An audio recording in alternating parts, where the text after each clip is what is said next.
Les inspecteurs des 8 États de l'Union économique et monétaire ouest-africaine UEMOA plus la Mauritanie disposent de 10 jours pour se familiariser au nouveau manuel de procédure d'inspecteur, licence au personnel de la navigation civile. 10 jours également pour trouver des solutions à certaines difficultés liées à la délivrance des licences dans le transport aérien. Pour le traitement des dossiers des licences, les authentifications des licences, quand on les envoie dans les États, il n'y a pas de réponse. Mais au cours de cette formation, je pense qu'il y aura un accent qui sera mis là-dessus. Objectif visé, harmoniser les procédures de transport aérien dans l'espace UEMOA. Lorsqu'une licence sera délivrée, par exemple au Mali, en ce moment-là, elle pourra être acceptée en Côte d'Ivoire ou dans un autre État, parce qu'ils utilisent les mêmes procédures. Voici un peu l'intérêt de cette formation et de ce manuel.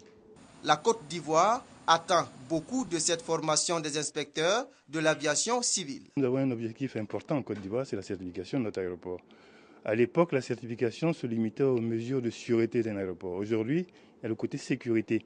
Or, la sécurité, justement, les Américains veulent apprécier l'aptitude des aviations civiles à superviser la sécurité. Et donc, améliorer cette aptitude, c'est marcher dans le sens de la certification. Entre autres modules de formation, l'application de la loi et les résolutions des problèmes liés au personnel navigant et les obligations de sécurité de l'État en matière de délivrance de licences de personnel.